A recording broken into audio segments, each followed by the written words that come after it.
quiero antes de empezar en lo medular darle las gracias a Price, que hace posible que el evento sea acá. Varios de sus socios que siempre están acá en estos eventos están en la reunión, algunos me pidieron disculpas.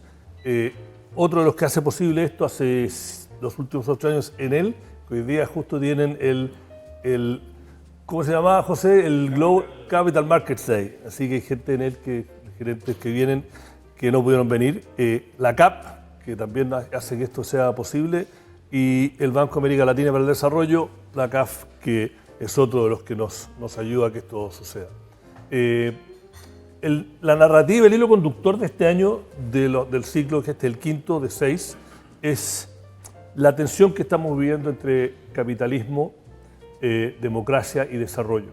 No lo está viviendo solo Chile, lo está viviendo todo el mundo, y hay una conversación.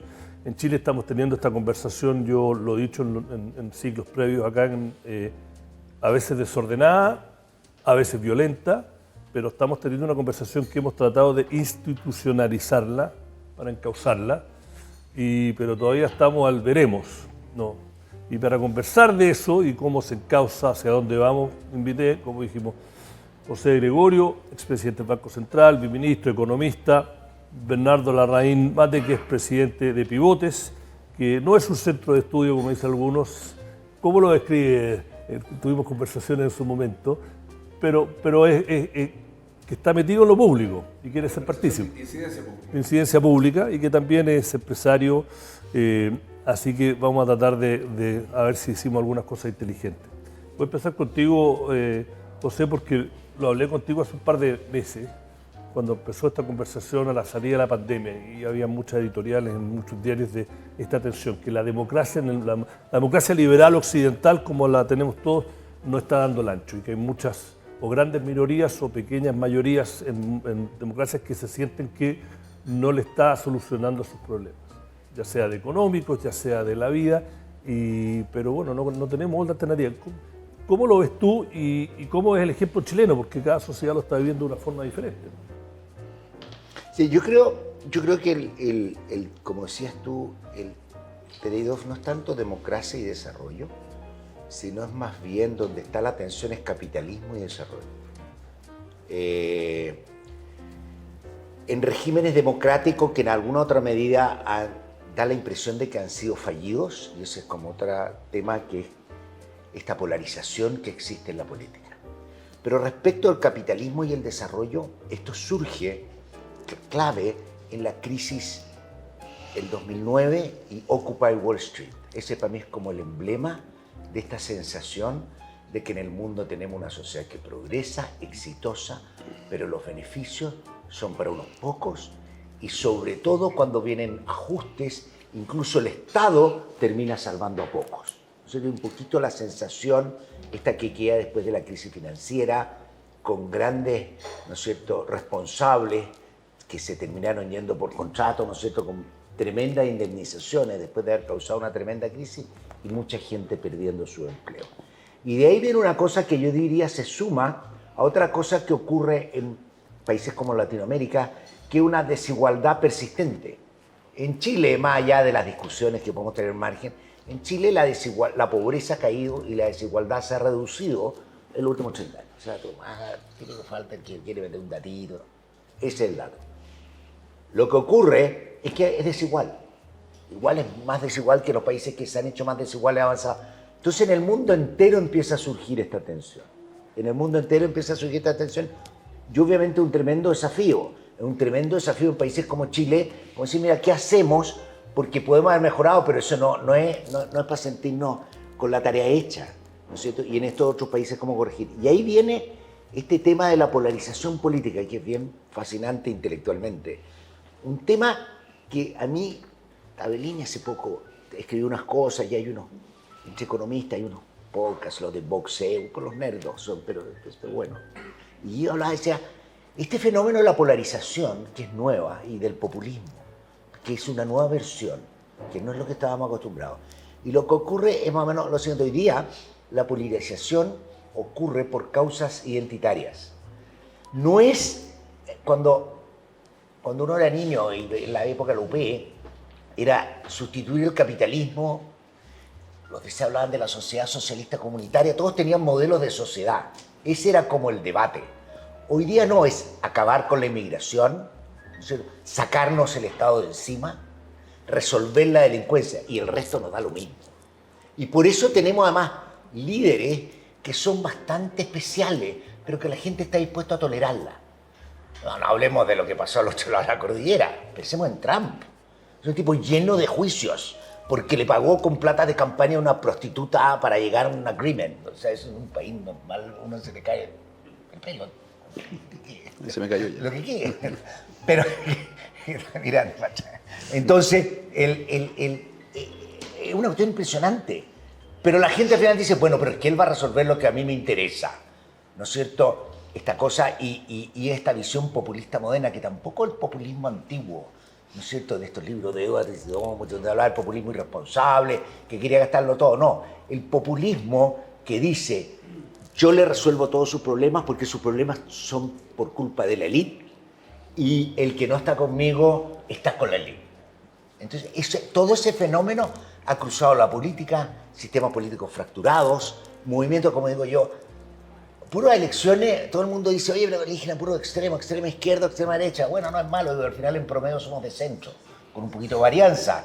Pero yo creo que hay un fenómeno y que al final estamos en una transición, se ha resistido. Yo diría, tampoco el mundo no se ha venido abajo. Y gobernó Trump en Estados Unidos y Estados Unidos siguió, aunque a uno le moleste. En Chile hemos tenido el gobierno más de izquierda comparado con la Unidad Popular y no hay caos. Le molestará a uno o no, o sea, le gustará o no le gustará, pero a pesar de todo, incluso nosotros tenemos estos movimientos muy extremos, pero que después como que otras cosas con invitar. Así que es un fenómeno interesante. No creo que estemos frente a una amenaza de colapso, pero sí creo que tenemos un montón de desafíos para repensar la política, repensar cómo se organiza el sistema, que era lo que estábamos conversando al principio. Como Chile, un país que tiene un sistema político absolutamente ineficiente, malo, que hay que cambiar, cómo se logra hacer una cosa que permita mejor gobernabilidad. Que van a seguir siempre existiendo extremos y la gente va a apelar a los extremos, porque los del medio son como Fran, una lata. Uno elige posiciones fuertes, la inmigración, la seguridad, ¿no es cierto?, la redistribución, esos son los... Y eso va a seguir pasando y tenemos que aprender a vivir en eso. El tiempo como de la socialdemocracia que fueron los 90, los principios de los 2000, como que pasó y tal vez vuelva, pero igual yo soy como optimista. O sea, el mundo ha sido resiliente, impresionante a todo esto. Gobernó Trump y Estados Unidos siguió igual, gobernó Bolsonaro y todo, que no, que iban a matar a los... O sea... Vamos a volver a eso. Yo tengo varios puntos, pero le quiero la oportunidad de que lo mires de un lado del empresario o de una persona que está en el mundo privado. Es la misma pregunta. Yo soy un poco más negativo. Yo creo que hay mucha gente, y sobre todo en América Latina, pero si uno ve el Pew Research, que es como el CEP de Estados Unidos, estudios que han hecho la Unión Europea, hay un número cada vez más grande de gente que no le da el mismo valor que quizás nuestra generación le dio al concepto de la democracia. En Chile, las últimas encuestas, la del CEP y otras, el tema de seguridad lo dan como, bueno, si viene un Bukele, puede ser una opción. Entonces, yo no lo veo como que somos tan resilientes, a lo mejor estoy siendo más alarmista, pero creo que estamos viviendo algo más complicado que sí pone en cuestionamiento. Yo pongo desde el 45 al 2009, un periodo con alto y bajo, pero mucho más alto, que sacó a miles de millones de personas en Occidente y en Asia de la pobreza, creó la clase media, creó la socialdemocracia. Pero bueno, Bernardo, es la misma pregunta que era uno. ¿Cómo ves esta tensión entre capitalismo, desarrollo, democracia? Bueno, yo creo que efectivamente hay una crisis de legitimidad de esta simbiosis entre capitalismo y democracia liberal representativa. ¿Y por qué hablo de simbiosis? Porque creo que son dos pilares completamente interdependientes. Yo creo que una primera manera de pensar en la reinvención es partir por asumir eso. Aquí no hay institucionalidad económica por un lado y por otro lado institucionalidad política, como si la política no fuera relevante para la economía. Yo creo que son dos pilares, dos vasos comunicantes fundamentales, y por eso el libro de Martin Wolf más reciente habla del capitalismo democrático, digamos, y trata de entender por qué está en una crisis de legitimidad. Y él dice que hay dos factores con los cuales deberá medirse este sistema que se compone de estos dos pilares. Primero, su capacidad para generar prosperidad para la mayor cantidad de gente posible. Y segundo, su capacidad para ir desplazando, por así decirlo, el estatus adscrito por el mérito. Y él dice, yo creo que Chile también se aplica perfectamente bien, que para lograr esos dos desempeños, no hay modelo en la historia de la humanidad que haya sido más exitoso. Nunca se va a llegar a un nivel de prosperidad perfecto y pleno, ni tampoco a un nivel de reemplazo total de los privilegios por el mérito. Siempre va a haber en el fondo el capital acumulado que tiene quien nació en un lugar privilegiado. Por supuesto que siempre va a tener una cierta fuerza, pero por lo menos que el flujo esté desplazando, por así decirlo, el estatus adscrito por el mérito, es lo que el capitalismo ofrece. Y eso lo logró por mucho tiempo, y en Chile lo logró, en los últimos 30 años, Pepo lo decía. Generó prosperidad más que nunca, y generó en el fondo, a pesar de que no se dice, generó en el fondo un mayor protagonismo del mérito en relación al estatus adscrito. Ahora, decir esto y destacar esto no es incompatible con reconocer que esté en una crisis de legitimidad. ¿Y por qué? Porque obviamente estas personas que lograron, por así decirlo, ascender, lograron en el fondo con mucho esfuerzo llegar a un nivel de clase media, siguen teniendo mucha precariedad. Entonces les toca una pandemia, les toca un fenómeno inflacionario, en fin, y obviamente están muy cerca de volver a la pobreza, y eso lo sienten, y sienten esa precariedad. Y por otro lado, no solamente están expuestos a esos por así decirlo, imprevistos que son dramáticos, la pérdida de un empleo, un hijo que se metió a la universidad, a quien financiaron, se endeudó y luego, ¿no es cierto?, la universidad no entrega el valor, un título valioso, digamos. Todo eso son dramas que finalmente pueden llevar a esa persona a sentirse cerca de volver a la pobreza. Y por lo tanto, pero en el fondo, y segundo, obviamente esto funciona cuando la maquinita económica anda. Y en Chile y en muchas partes del mundo esa maquinita lleva una década y media parada. Y no es raro que no se puedan generar, que se ponga un poquito más estática la cosa y por lo tanto vuelva a tener un poquito más de protagonismo los privilegios versus el mérito cuando la máquina no anda. Porque esto pasa porque esté siempre andando. La economía, con un crecimiento de la economía en términos per cápita de 1, 1,5, con un crecimiento potencial de 2, como tenemos en Chile, y nadie se escandaliza porque cuando hablamos de hoy el último crecimiento fue 0,6 y la gente celebra el gobierno, digamos. Eso es impresentable en el fondo. Si estamos en el fondo con un crecimiento potencial de 1 o 2, no se va a lograr volver a un círculo virtuoso de generación de oportunidades y de generación, por lo tanto, de un desplazamiento del estatus por el mérito, digamos. Y no solo eso, sino que tampoco vamos a lograr en el fondo generar una dinámica virtuosa de políticas públicas que vayan en el fondo aumentando los niveles de resiliencia de esas personas que están tan cerca de volver a la pobreza. Entonces, esto se debe en el fondo, el capitalismo funciona en dos escenarios posibles, digamos, y funciona bien. Cuando hay un rule of law, por así decirlo, no discrecional, y por otro lado también puede funcionar bien en un escenario completamente distinto, cuando no hay ningún rule of law. Y cuando la economía es informal, pero el problema de eso es que termina siendo una economía criminal, o sea, termina ocurriendo que una industria criminal es tan legítima como una formal, por lo tanto obviamente eso no es opción, pero ahí funciona también, genera riqueza, etcétera, etcétera.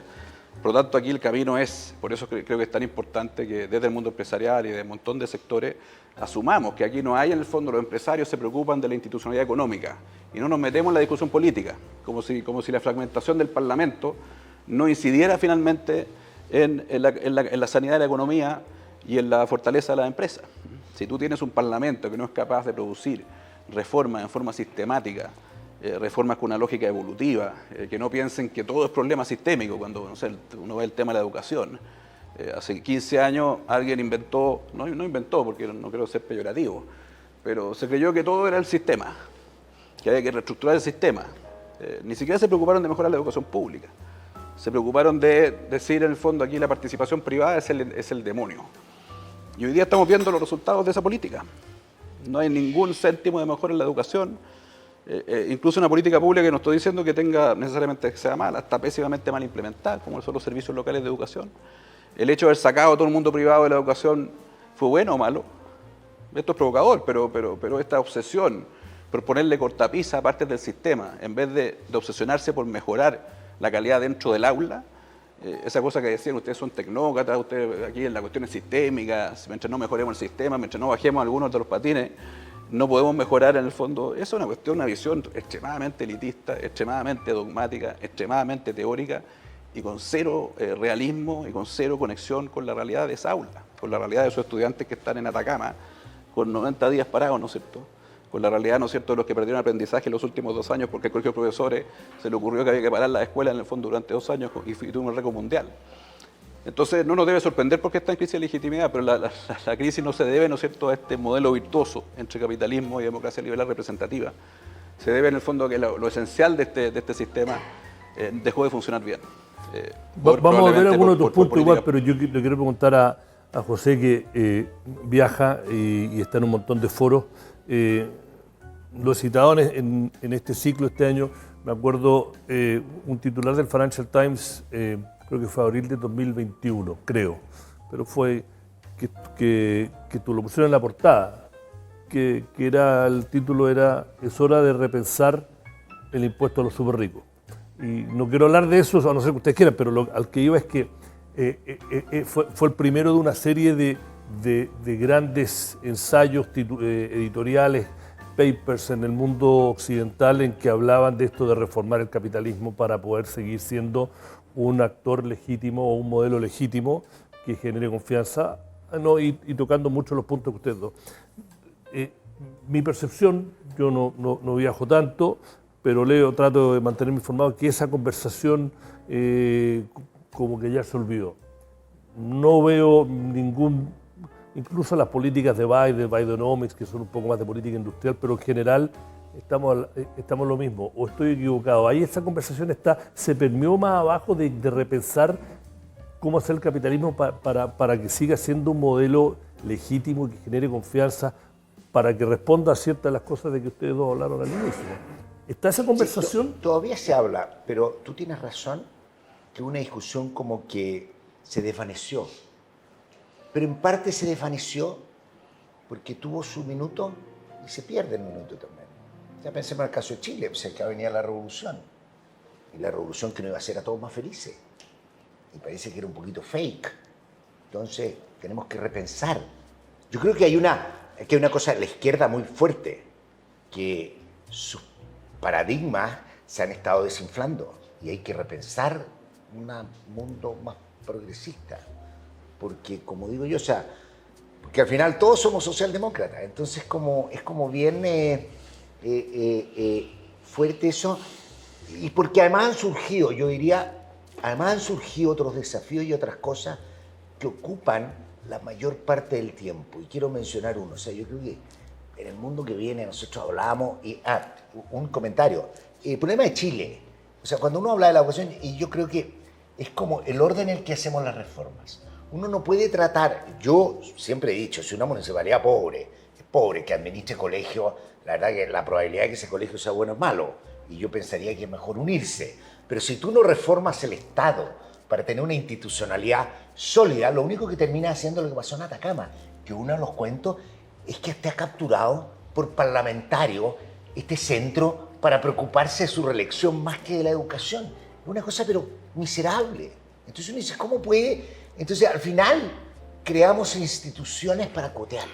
Entonces si no pensamos bien cómo hacer y tener un Estado con profesionales estables que no dependan del ciclo político ni que le sean leales a un candidato, es impresionante. Lo que uno ha visto, ¿no es cierto?, desde el tema de las fundaciones, que da un poquito pasado, pero desde el tema de las fundaciones, a lo que está pasando hoy día con los servicios de educación, uno dice, no puede ser que lleguemos al nivel de que los parlamentarios se pelean para ver quién es el senador por la zona o la senadora.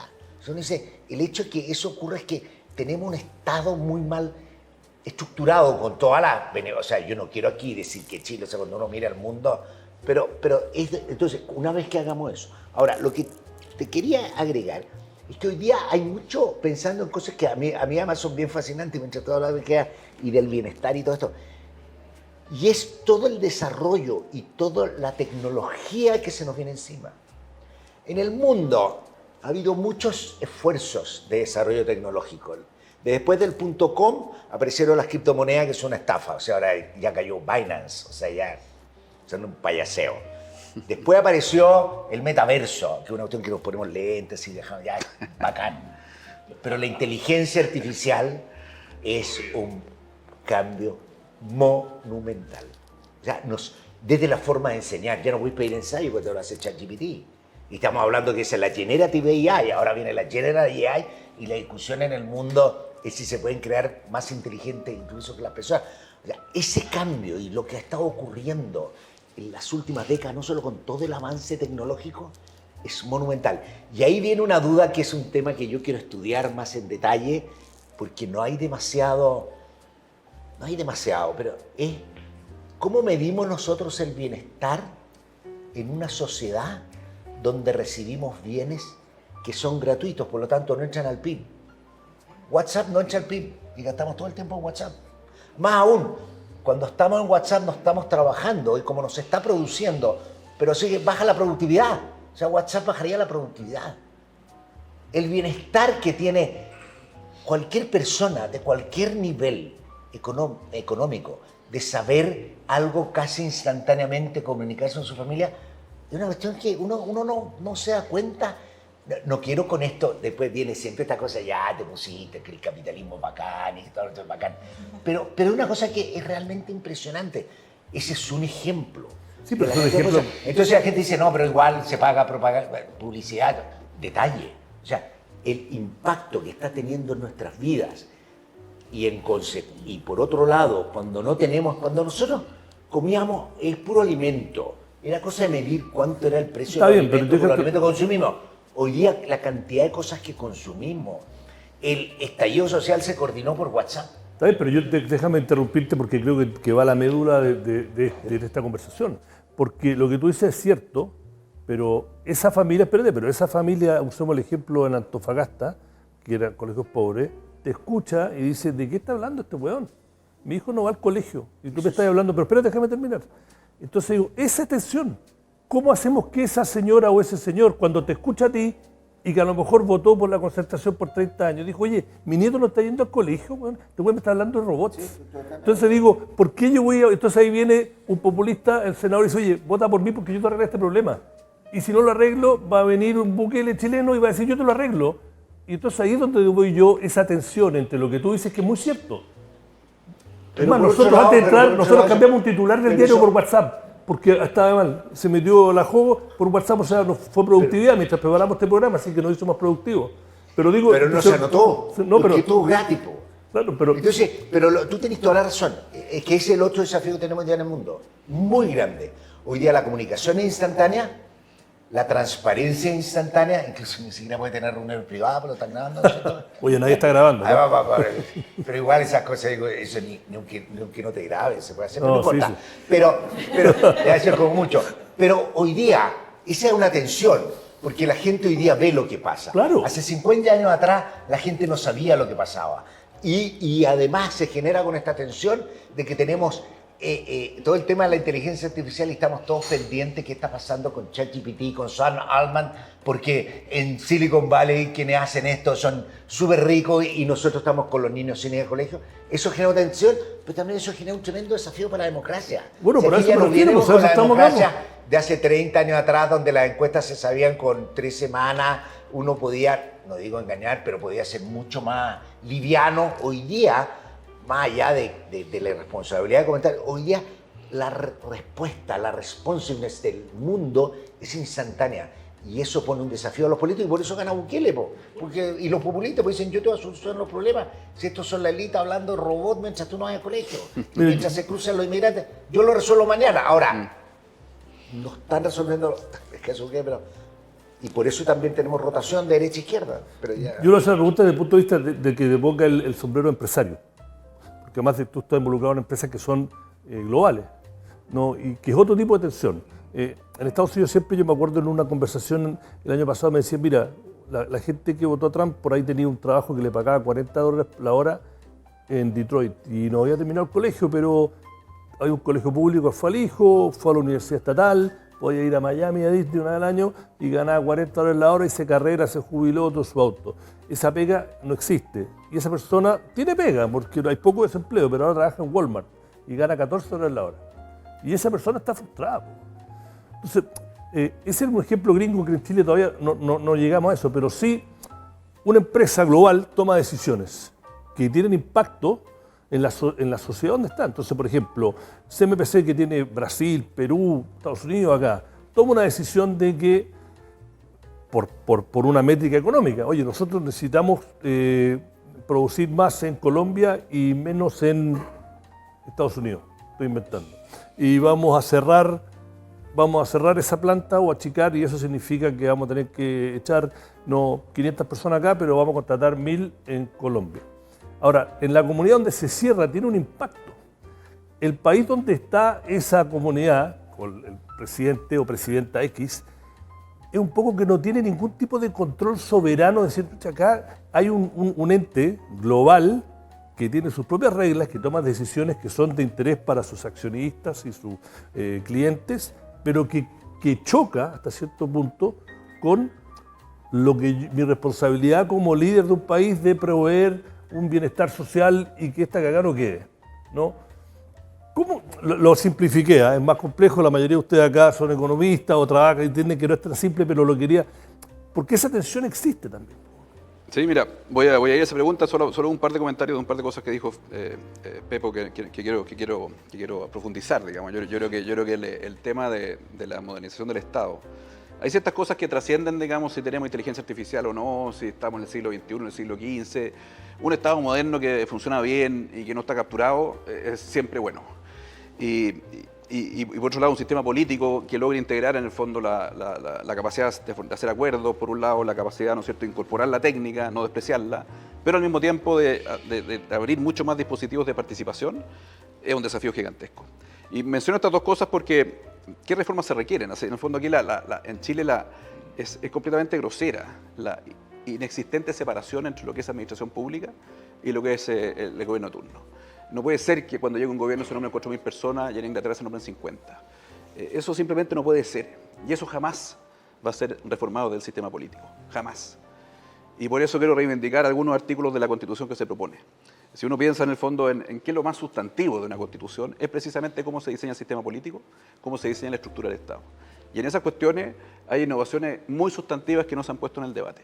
O sea, incorporar en el proceso de formación de leyes, iniciativas de participación ciudadana, iniciativas populares de ley, foros de deliberación, audiencias públicas, formalmente en la Constitución, es decir, cualquier ley que tenga que formularse debe partir por un proceso de participación, por un foro de deliberación. ¿Puede un grupo de ciudadanos juntarse y presentar una iniciativa popular de norma? Sí, todo eso está en la Constitución, en la propuesta. Por otro lado, en el fondo, también incorpora la necesidad de meter la técnica, crea una oficina de impacto regulatorio y de finanzas públicas en el Congreso Nacional, para que no sea cada parlamentario con su asesor amigo el que en el fondo básicamente procesa el conocimiento para en el fondo transformarlo en una buena ley, que haya una unidad en el fondo común a todos los parlamentarios, que tenga competencias técnicas, que pueda en el fondo hacer informe de impacto regulatorio. Eso es fundamental. Y en la estructura del Estado, lo que tú dices, Pepo, crea un nuevo régimen de empleo público, fundado en el mérito, que regula todo el ciclo de vida, desde que se contrata a una persona hasta que se desvincula. Se explicita que debe haber desempeño en el sector público. Y no puede ser que todas las personas saquen 100 puntos y que se pueda desvincular a una persona del sector público por, en el fondo, fundadamente, por mal desempeño. Todo eso está en la Constitución. Hay gente que dice tiene que ser mínima. En esto no tiene que ser mínima, porque solo la Constitución puede, en el fondo, romper la inercia que el sistema político tiene, que no tiene ningún interés de autolimitarse en su capacidad para influir, para nombrar, ¿no es cierto?, al funcionario del Servicio Local de Educación de Atacama o para nombrar, ¿no es cierto?, al Ceremi que le pasa la plata, ¿no es cierto?, al amigo en la Fundación Democracia Viva. Entonces esa cuestión es fundamental. Entonces hablamos de un montón de cosas, digamos, del tema constitucional y nadie habla de esto que solo una Constitución puede hacer. Hay muchas razones por las cuales cada persona puede tomar una decisión en contra o a favor, completamente legítima. Pero no dejen de mirar el artículo 108, 109, 110, 111 y 112 que define la estructura del Estado. Eso no lo va a hacer jamás el sistema político. Y esa cuestión hay que y por eso creo que es muy importante lo que dijo Pepo. O sea, el nivel de captura del Estado de Chile no es como probablemente en Argentina. Pero ojo, nos estamos acercando. La encuesta CEP dice que el 73% de las personas perciben que la corrupción ha aumentado en Chile. Dice que 70% de las personas que trabajan en el servicio público son corruptas. Eso dice la gente respecto del servicio público en Chile. Dice que los espacios donde hay más corrupción son Congreso, Gobierno, municipalidades, gobernaciones y entrar a las fundaciones. Esos son los 5 lugares donde la gente percibe hay más corrupción. Quiero volver de eso. Eso ahora, el tema de la empresa sí. es... efectivamente, mira, aquí el capitalismo, a la empresa o al capitalismo se le exige evolucionar, ¿no es cierto? Pero muchas veces esa evolución no dialoga con el ADN empresarial, que el ADN empresarial es lo que tú explicabas recién. Hay procesos de destrucción y hay procesos de creación. Por supuesto que hay, ¿no es cierto?, capital que se mueve, ¿no es cierto?, a las empresas que están haciendo mejor las cosas, y ese capital se va desde las empresas que no están haciendo bien las cosas, y esa empresa probablemente va a tener que desvincular personas, y probablemente va a tener que cerrar una planta. Ese ADN es de la esencia del capitalismo y de la empresa. Cualquier evolución empresarial no puede en el fondo destruir ese ADN, que es básicamente el propósito de producir, innovar o inventar servicios y bienes que satisfacen las necesidades de las personas o que les permite cumplir sus proyectos. Esa es la esencia, y eso hay que hacerlo en forma con calidad, con costo eficiencia, con competitividad, y eso requiere en el fondo que el capital se vaya moviendo desde los que hacen bien hacia los que hacen bien las cosas, desde los que lo hacen mal. Si tú rompes esa esencia, al final rompes la gran virtud del capitalismo, que es generar prosperidad, generar soluciones, generar servicios, en fin, que es un poco el discurso de ¿cómo se llama?, de Elon Musk, digamos, que hay muchas cosas que él es un poquito disruptivo, que me parece bien, pero esa obsesión por cumplir un propósito, y ese propósito 100% centralizado en un cliente. En el fondo, por eso creo yo que, por ejemplo, la evolución empresarial, desde le llaman el capitalismo a la Friedman, por así decirlo, al capitalismo de stakeholder, yo me quedo en un punto distinto. Me quedo en un capitalismo obsesivamente centrado y en una empresa obsesivamente centrada en un propósito. Cuando tú tienes que deberte a 1 millón de stakeholders, no te debes a nadie. ¿Quién es el que te está exigiendo accountability? Son todos los stakeholders que el CEO de una empresa americana en el fondo empieza a considerar atractivo, estar en el fondo respondiéndole a todas las demandas de distintos grupos de activismo en el fondo, y la empresa toma posiciones públicas respecto de eso. Yo creo que eso está diluyendo pero déjame hacer un punto el espíritu emprendedor, digamos. Pero déjame hacer un punto, porque yo sé que esto es complejo, pero el ejemplo que tú estás dando, ok, empresa X cierra planta en pueblo X, 500 familias que están afectadas, esa misma empresa prefiere, por varias razones, estar centrada en país Y, donde va a pagar menos impuestos. Esas 500 familias que por ahí le dan de comer a 1.500 personas y tienen un impacto social en esa comunidad, dicen, puta, a mí el capitalismo no me funcionó. Pero al mismo tiempo, el argumento es que, bueno, ahí viene el Estado para ayudar en esta transición, pero el Estado no tiene plata porque se fueron a otro lugar donde pagan menos impuestos. Entonces, esas 1.500 personas afectadas por esta decisión van a decir, oye, ¿por qué voy a hacer? ¿Qué me está dando a mí la democracia? No solo eso. Entonces, lo simplifiqué, yo sé que es más complejo. Mira, el tema de la lo dice empresa. todo el país. Este es el gran dilema que tenemos en economía. Esto es una cuestión. Cuando uno rebaja aranceles, el mejor ejemplo, cuando uno rebaja aranceles, todos los ciudadanos se benefician en 0,5%. Es un montón de plata, si son todos los ciudadanos. Pero una localidad quiebra. La gente pierde la pega.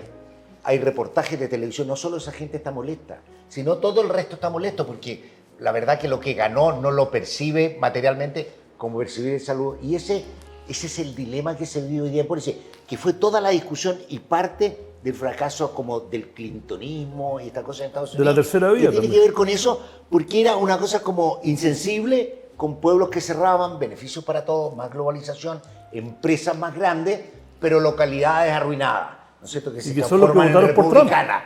Y ese es el desafío, y es un desafío complejo, porque esto no se trata de proteger los trabajos, se trata de proteger a los trabajadores. Y eso es lo que uno tiene que crear. En ese sentido, Estados Unidos, de alguna otra manera, se ha separado un poco, es bien dinámico en materia de empleo. Pero en otros países y en otros lugares con menos flexibilidad, obviamente que son problemas y que generan el problema que tú dices. Populismo, extremismo. Yo sé que te interrumpí porque quería hacer... Oye, mira, el tema, obviamente que ese tránsito para esa persona, para eso están las redes de protección social. Y tiene que ser eficaz. Y para eso se requiere una economía formal. una economía formal, digamos que en su momento, cuando la empresa estaba creciendo, ese mismo ejemplo, bueno, ojalá que en el fondo generó una demanda de empleo formal de muy buena calidad, que tiene seguridad social, que aporta el seguro de desempleo, y toda esa red de protección finalmente y que va a formar a esa persona para reconvertir sus capacidades para el siguiente empleo. Bueno, ahí tiene un rol fundamental el Estado y por supuesto que la empresa también. O sea, la empresa cuando eventualmente cierra, afortunadamente las empresas que yo estoy involucrado están creciendo y no están cerrando. Están creciendo en Chile, están creciendo en Brasil, están creciendo en Estados Unidos, están creciendo en el fondo, tú hace una semana en Finlandia, que es el centro de la industria forestal mundial. Tenemos una unidad, ¿no es cierto?, en la Universidad de Alto, que básicamente tiene 4 inversiones en startups finlandeses, que son fondos, emprendimientos que están generando fibra textil en bases de fibra natural que reemplazan el plástico. Otro que está generando en el fondo una especie de espuma, en el fondo que es para el embalaje de distintos productos. O sea, las empresas en que estamos nosotros están creciendo, pero obviamente en el fondo se pueden producir esas realidades que tú dices. Y ahí está la red de protección social, y ahí está el seguro de desempleo. Y ese seguro de desempleo es mucho más eficaz que un sistema de indemnización por año de servicios que encarece la contratación. Chile tiene el sistema de indemnización por año de servicio más caro del mundo. Entonces, porque antes de la protección de esas personas que quedaron desempleadas, tienen que haber tenido una vida laboral activa en la economía formal, para que hayan generado, ¿no es cierto?, ese aporte al seguro de desempleo que luego en el fondo las protege en la transición, o para que hayan generado un cierto ahorro para, ¿no es cierto?, invertir en capacitación que eventualmente la misma empresa tiene que hacer, para que cuando ocurra eso, esa persona pueda reconvertirse rápido y pueda reemplearse rápido. Por supuesto que hay el desafío empresarial, yo no estoy cargando la mano a todo el Estado. La empresa también tiene que preocuparse de ir invirtiendo en ese capital humano que le permita luego, en el fondo, de esa realidad que tú describes, que una planta se cerró en tal comunidad, bueno, que esa persona ojalá pueda reconvertirse. Ahora, esto suena fácil decirlo, no hay duda que hay momentos difíciles en el fondo cuando esa persona queda desempleada. Y la combinación de una empresa que está invirtiendo en formación, en capacitación, que durante la vida laboral ahorró en el fondo, ya sea a través de contribuciones de la empresa o de los trabajadores, o mixtas, digamos, ¿no es cierto?, un buen seguro de desempleo, y que en el fondo, en vez de tener un costo de contratación tan elevado, tengamos un muy buen seguro de desempleo. Eso es, ¿no es cierto?, la manera de responder al problema que tú dices. Por supuesto que en el capitalismo hay ganadores y perdedores. El capitalismo no produce igualdad, por así decirlo. Eso nunca ha sido la promesa del capitalismo. El capitalismo, te decía como al principio, produce en el fondo prosperidad y produce en el fondo el que el mérito sea, ¿no es cierto?, desplace al estatuto adscrito en la distribución de oportunidades. Ahora, eso no siempre es perfecto. Hay periodos en los cuales no lo hace. Creo que los últimos 10 años, porque se chantó la máquina del crecimiento, en parte no lo ha logrado. Y eso está generando frustración. Y también tenemos que hacer otra cosa que es relevante, creo yo, desde el punto de vista empresarial, desde el punto de vista del mundo económico. Hay que tener una mucho mayor empatía, porque cuando tú todo el día estás con la cháchara de que tú tienes oportunidades porque tú eres, o sea, tú vas a tener oportunidades si tú te esfuerzas o si tú estudias, esa cháchara a una persona que nació, ¿no es cierto?, en un campamento, es muy irrespetuosa, digamos. O sea, en el fondo hay que ser empático en que sigue siendo relevante en Chile la acumulación de capital que tiene una persona privilegiada. Y por lo tanto estar todo el día diciéndole a esa persona en el fondo que está con el agua al cuello y que eventualmente puede volver a la pobreza, que él está ahí porque no se esforzó suficiente, eso es poco empático. Y creo que eso aunque suene una cosa media de lenguaje, yo lo encuentro bien relevante. José, una pregunta, porque tú estuviste con guitarra, estuviste en el Estado. Uno lee informes, y yo, no, por ahí acá en el público es más experto, pero el último año he leído los pocos informes que hay y un poco desafían esta sensación que tenemos todos, que el Estado de Chile es muy malo y que es ineficiente y que es completamente corrupto, ¿no? Es tan así, yo sé que estuviste hace tiempo, pero hay un montón de indicadores que muestran, incluso dentro de la OCDE, que el Estado de Chile no es tan ineficiente, ¿no? La corrupción obviamente es una cosa que está creciendo porque somos más ricos. Yo creo que antes no éramos tan corruptos porque éramos un país más pobre. O no sabíamos. O no sabe, claro. Nadie grababa. No había medios. No, o sea, antes era el país de los amigos. Hace 50 años atrás, una cosa imagínate, fijando precios. La autoridad que fijaba precios a los amigos mejores que a los no amigos. Yo creo que es cierto, hay que saber poner las cosas en su dimensión. Chile es un país decente. La inmensa mayoría de la gente es correcta. Yo puedo decirlo aquí, nunca en mi vida pública, nunca he recibido o he visto alguna cosa como incorrecta. Un amigo peruano, una vez un economista, llegó cuando yo partí de ministro, me dijo, ¿cuánto se han demorado en empezar a hablarte de cosas corruptas? Nunca le dije. Y dije, chiripao, ¿no? Pero. Ahora, que obviamente que existe. A mí lo que me preocupa del Estado, corrupción hay en todas partes y en el mundo y en Estados Unidos un problema en los gobiernos locales, porque hay menos accountability. O sea, cuando uno ve una autoridad, ¿no es cierto?, de alto nivel, obviamente está con mucho más cuidado, pero autoridades bajas que reciben cosas. La Corte Suprema está en Estados Unidos, vimos. Un montón de cosas, sí. Es otro tema, pero sí, lo oímos. No va a ser nada. Pero hay problemas. Ahora, para mí el problema más complejo, y que lo mencionaba, ¿no es cierto?, recién, es esta captura política del Estado. Eso es lo que tenemos que cambiar. No puede ser que un seremi, una persona que en su vida había trabajado, pues salió de la universidad, al poco tiempo de acción política, llega y asigna cheques de 400 millones de pesos a una fundación. O sea, una cuestión que tú me dices, ¿pero dónde, en qué estamos? Entonces, como, ¿con qué grado? O sea, llega como la cuestión, dice, oye, aquí firma esto más de 100 millones, man. O sea, por eso es tan relevante la separación, porque tú tienes un gobierno que diseña las políticas públicas. Tenemos un problema de eficiencia. En base a su programa y otra administración pública que las ejecuta. Ahora, hay que tener cuidado con eso. En Inglaterra se cambia menos porque son gobiernos parlamentarios. En los gobiernos parlamentarios uno tiene que construir una burocracia porque hay cambios muy frecuentes e inesperados. En los gobiernos presidenciales hay un poquito más, pero no puede llegar a ser. O sea, esta cosa de que esa cifra, hasta los periodistas que sacan, a mí me pasó varias veces. Se habla de eso. Una vez a mí me llegó un cuento, en un cambio de gobierno me dijo, aquí acaban de entrar 2 personas a esta institución, por si tú conoces a quién llegó, entraron al gobierno pasado, personas que sacrificaron sus cosas privadas por irse al sector público, pero tienen riesgo. Entonces hablo con la autoridad y digo, oye, me han recomendado a estas personas, son correctas, a la semana después están fuera, porque no eran del partido. Entonces tú dices, esa cuestión como que te... Ahora, esos son errores, son problemas. Obviamente, ínfimos al lado de estados muy corruptos y con mucha corrupción, porque habla de Europa del Este, ¿no es cierto?, las cosas que pasan en otros países latinoamericanos. O sea, Chile tiene buenos índices de Estado, se deterioran, la percepción, porque se sabe más, es grave. O sea, lo que ha pasado ahora, y nosotros nos vamos enterando de cosas, pero que antes no nos enterábamos, no pensemos que no existían. Y yo creo que hoy día por eso mismo también vivimos en un mundo mejor. ¿Quién va a hacer cosas va a tener que revisar en los teléfonos, que los tengan? Me parece bueno. Yo me sumo a Pepe que, por ejemplo, esa conversación que escuchamos en el video, en el audio que todos hemos visto, yo me van a decir ingenuo, grupiento, no tengo idea, pero yo nunca en mi vida he participado ni de cerca con abogados. Yo estoy todo el día interactuando con abogados, con otros ejecutivos, nunca he visto una conversación de ese tipo. Nunca ni siquiera de aproximación, digamos. Si no Entonces hay, uno dice, ojo con otra cosa, en el fondo yo creo que es re importante la respuesta enérgica de estas 2 instituciones extremadamente relevantes del sistema económico chileno, y creo que la editorial del Mostrador que sacaron hace algunos días es muy buena en ese sentido, digamos. Tiene que haber una respuesta enérgica, pero tampoco en el fondo, una cosa que es muy propia de la cultura chilena es que tú en el fondo se genera una situación en una empresa. Y tú inmediatamente generalizas. Las empresas, todo el mundo sabía, el directorio estaba en conocimiento. Mira, hay un contraste bien relevante y me sorprende a mí. Tú ves Democracia Viva, por ejemplo. Tenía un consejo asesor de reputados intelectuales.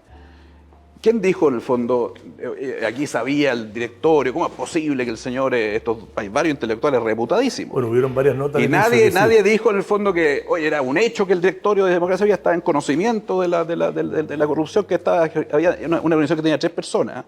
El directorio no se enteraba de lo que pasaba ahí. Yo estoy seguro que no se enteraba. Pero ojo, cuando nosotros reformamos estas situaciones particulares, señor Hermosilla hablando con un funcionario de impuesto interno, en fin, todo eso, es decir, los empresarios, el directorio, el grupo tal o cual, en el fondo todos sabían, esto está orquestado de arriba. ¿Qué él dice en el fondo que esto lo orquestó el director de impuesto interno? Entonces hay un prejuicio, aquí hay 2 actores muy relevantes del desarrollo futuro de cualquier país, que es el político y la empresa. Y raramente esos 2 actores son siempre los que se les presume en el fondo maldad desde el minuto 0 cuando ocurre un acto como este. Cuando hay una institución, digamos, sociedad civil, que tiene un directorio de académicos reputados, nadie presume, porque los académicos son puros y castos.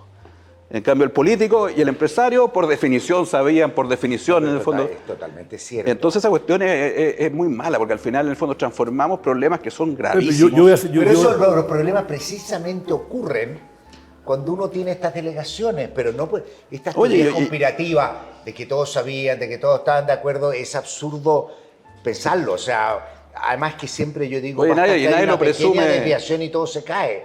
Estas son cosas. O sea, todo sistema complejo compuesto por personas imperfectas, como todos los que estamos acá, puede ocurrir actos como los conocidos. No, a mí me gusta, porque yo cuando empezó a aparecer lo de la fundación empecé a ver los directorios. Hay unas que eran escandalosas, no ponían ni que en el quiénes somos, ponían una frase y recibían no sé cuánta plata. Y después uno empezaba a ver los directorios. Yo creo que debería exigírsele con nombre y apellido a todos. Siempre fundaciones que había. Y después tú veías la lista, súper reputada la gente. Pero déjame, bueno, era porque a ti te piden que ayude a una fundación. Lógico. Pero déjame ser abogado. Oye, me acuerdo el medio de comunicación, ¿cómo se llama? La Cosa Nostra. El del ex convencional, que era periodista, en fin. La voz de los Jesús. Stingo, tenía un programa de televisión, hizo un medio, él estaba en el directorio del medio, despotricaba contra las generalizaciones más absurdas. Era la voz de los Jesús, y tenía problemas laborales con los trabajadores. No le pagaban las cotizaciones. Y no sabía. Y nadie le dijo, oye, ¿cómo es posible que usted no sepa? Claro. Yo tiendo a presumir de buena fe que en general las direcciones superiores les puede pasar que ocurran cosas, ¿no es cierto?, en empresas que tienen 20.000, 30.000, 40.000. Imagínense si les pasa en el fondo en empresas que tienen 3 y se formaron hace 7 meses y están recibiendo recursos públicos por 2.000 millones de pesos. Ese comité ejecutivo no se preguntó, oye, qué raro que el director ejecutivo esté siendo tan exitoso en recibir en el fondo recursos públicos. Yo compro que usted dice para ser abogado del diablo, y después vamos a pasar tiempo si hay preguntas. Es que si uno ve el caso de fundaciones, el caso de la municipalidad, de Las Condes, Vitacura, ayer supimos Algarrobo, entonces la gente común o la gente que no está en el día a día, primero que en Chile uno de nuestros, creo, después de haber vivido tanto tiempo afuera, de volver, que sí tenemos una cosa que es transversal de todos los estratos sociales, somos chaqueteros y somos un poco más, miramos el vaso siempre medio vacío. Entonces tú ves todos estos casos, después ves los casos de las municipalidades y digo, te cuesta creer del sentido común de decir, pero es posible que no sepan, pues. Más allá que en la práctica, eso y la verdad que... Pero ¿cuál es el efecto negativo de esto, Iván? En el fondo, que por ejemplo les cuesta ser... No, pero original, el o sea, mira, piensa lo que pasó con el tema de las fundaciones. El genérico fundaciones está en tercer lugar de los espacios más corruptos de Chile según la gente. No, o sea, cuando las fundaciones, el 99% hacen cosas espectaculares. Yo tengo un amigo que tenía una fundación y ya le sacamos fundación, solamente hablamos del nombre. Oye, pero imagínate lo que pasó en Vitacura, po. O sea, ¿cuántos años? Pero tú crees que era todo el consejo. Las corporaciones municipales. Aquí era un pequeño grupo, pero que robó de manera brutal.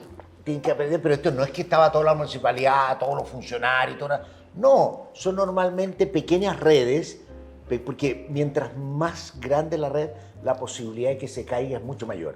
Entonces son pequeñas redes muy corruptas, brutales. O sea, esconder la plata en paredes, cosas así, es como una cosa... Breaking Bad. No, ni siquiera eso. No, y ya lo peor. Pero todo eso, y se castiga, pero por lo tanto, estas cosas, a mí me cargan estas historias de grandes confabulaciones, de grupos muy grandes, por una razón conceptual básica. En las redes, para que esto exista, tienen que ser, no se pueden caer. Y mientras más gente hay, mientras más amplia y más como obvia, la probabilidad de que subsistan es muy baja. Subsisten cuando son chicas, eficientes, cerradas y pueden sobrevivir 20 años. Y el desafío de toda organización empresarial. Es la gobernabilidad para que es cómo lograrte generar un ecosistema, un gobierno corporativo, una cultura, unos valores que vivan en la empresa. Ahora, puedes tener la mejor cultura, la mejor gobierno corporativo y aún así pueden ocurrir estas cosas. Algo de lo que yo soy absolutamente partidario, deberíamos ser mucho más generales en el tema de dos cosas, de las cuentas corrientes. Esta cosa que uno tiene que tener un permiso judicial, es súper complicado. O sea, ¿dónde se hace la trampa? En los billetes que se depositan en las cuentas corrientes. Primero, esta es mi cruzada, no debería haber ninguna transacción de más de $1 millón de pesos en billetes. Todo debería estar documentado. Todo debería estar documentado. No lo va a evitar, va a disminuir. Y segundo, acceso a verlo. Porque en el fondo, ¿cómo se hace la trampa? con un depósito en una cuenta corriente que después nadie sabe y que es súper complicado verlo. Las cuentas corrientes, las autoridades judiciales que están a cargo de esto, deberían tener acceso directo y que lo vean, da lo mismo. Y sí, la única cosa que a la gente le asusta y que a mí me preocuparía, con una potente protección a la privacidad. O sea, si alguien va a verle a uno la cuenta corriente porque tiene acceso, pero para pasarse a otra persona, sea con pena de cárcel. Si al final, este es un problema de cuánto castigas, ¿no es cierto? Bueno, claro, es que acá la libertad. historia de nuestra visión del capitalismo, ¿no? Comparando con Estados Unidos, que he dado muchos ejemplos, es que la zanahoria era muy sabrosa, pero el garrote sigue siendo bastante blando comparado con la economía que nos comparamos. Oye, estamos llegando al fin de la parte más formal. Yo soy un poco más negativo. Hace un par de semanas leí un extracto de una novela que da lo mismo el contexto, pero me pareció muy apropiado a lo que estamos hablando. El personaje principal era un soldado bastante negativo, que lo único que él quería en la guerra napoleónica, él quería francés, él quería conocer a Napoleón, quería conocerlo y hace una serie de cosas para llegar y de repente va y llega a una batalla y dice, yo quiero estar cerca donde está Napoleón, y va y llega y lo ve y lo conoce, ¿no? Napoleón. Pues vuelve a su tierra y dice, No spoiling. no. Para que Y después no te le cuenten la preguntan, y le dicen, su amigo le dice, no, puta, no, lo conocí, pero la verdad que en mi vida no fui parte de nada, bueno, ha sido un fracaso. Y dice, vos estuviste en la batalla de Trafalgar. Estuviste con Napoleón al lado de la batalla de Trafalgar. No se había dado cuenta. Y el contexto, yo creo que estamos en algo en el capitalismo occidental o nuestro, que un poco no nos damos cuenta que estamos en medio de la batalla de Trafalgar y estamos como los hámsters peleando por las cosas más chicas, y creo que es más complejo.